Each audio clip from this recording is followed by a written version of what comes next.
आज हम लोग प्रसिद्ध कथाकार जैनेंद्र कुमार जी की कहानी अपना अपना भाग्य की समीक्षा करेंगे।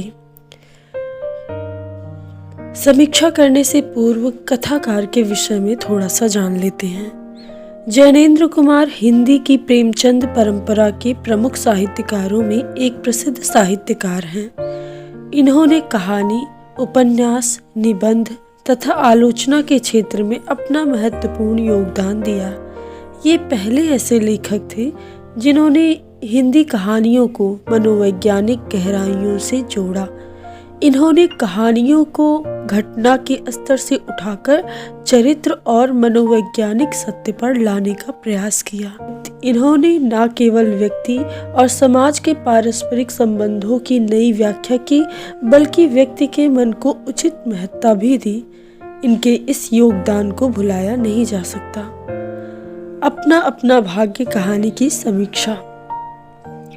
अपना अपना भाग्य जैनेंद्र कुमार द्वारा रचित एक प्रसिद्ध कहानी है, जिसमें उन्होंने बड़े ही मार्मिक ढंग से एक गरीब बच्चे का चित्रण किया है, जो कि भूख और ठंड के कारण दम तोड़ देता है और मृत्यु को उसका भाग्य मान लिया जाता है। कहानी में लेखक तथा उसका मित्र नैनीताल घूमने जाते हैं, जहां उन्हें एक गरीब बालक ठंड से कांपता हुआ मिलता है। उसके पास न तन ढकने को वस्त्र है और न भूख मिटाने को अन्न। वह बालक काम की तलाश में भटकता है, परंतु उसे कहीं काम नहीं मिलता। वह लेखक तथा उसके मित्र को अपने परिवार तथा मित्र के विषय में बताता है। लेखक तथा उसका मित्र बालक की सहायता कर पाने में स्वयं को असमर्थ मानकर उसे अगले दिन आने को कहता है, परंतु अधिक ठंड के कारण अगले दिन बालक की मृत्यु हो जाती है, जिसको वे उसका भाग्य मानते हैं। यहीं पर कहानी समाप्त हो जाती है। प्रस्तुत कहानी उस वर्ग पर केंद्रित है जो अभाव के कारण उपेक्षित जीवन जीने के लिए विवश है। 10 वर्ष का एक बालक जो कि भूख से पीड़ित होकर अपने एक साथी के साथ घर से भागता है और समाज की विषमता का शिकार होकर अंत में मारा जाता है। दोनों बालकों की मृत्यु को समाज उनका भाग्य मानता है।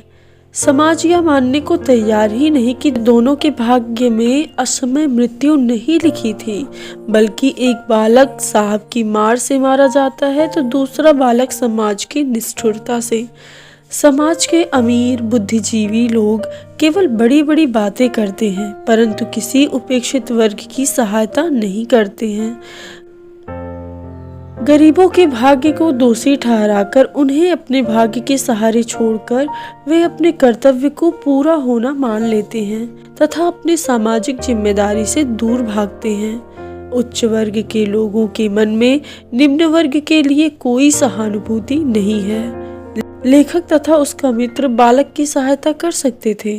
वे उसे रात में सोने के लिए जगह भी दिलवा सकते थे, उसे अपना कोई कपड़ा दे सकते थे, परंतु वे कुछ नहीं करते और बालक को उस भयंकर ठंड में कल फिर आना कहकर स्वयं चैन की नींद सोने के लिए चले जाते हैं।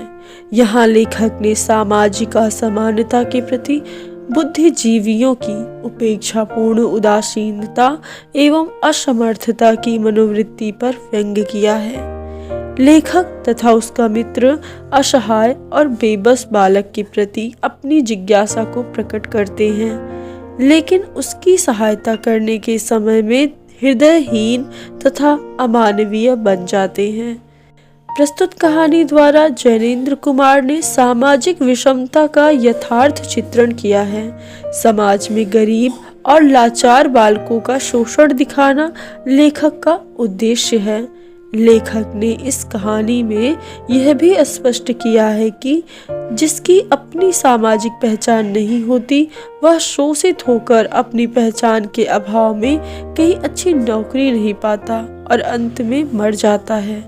कहानी के आरंभ में नैनीताल के प्राकृतिक सौंदर्य का वर्णन भी हुआ है, जिसमें संध्या के समय का अत्यंत मनोहारी चित्रण किया गया है। वहां उपस्थित लोगों, उनकी वेशभूषाओं आदि का भी वर्णन सहजता से किया गया है। इस प्रकार देश काल वातावरण का चित्रण करने के लिए लेखक ने नैनीताल के जीवंत चित्र खींचे हैं। साथ ही वहां होने वाली सर्दी का भी वर्णन लेखक ने किया है। इस कहानी की भाषा सहज तथा प्रभावपूर्ण है, जिसमें मुहावरों का भी प्रयोग हुआ है। लेखक ने वातावरण के चित्रण में भाषा को अधिक रोचक एवं भावपूर्ण बना दिया है। बालक की स्थिति का वर्णन अत्यंत मार्मिक बन पड़ा है।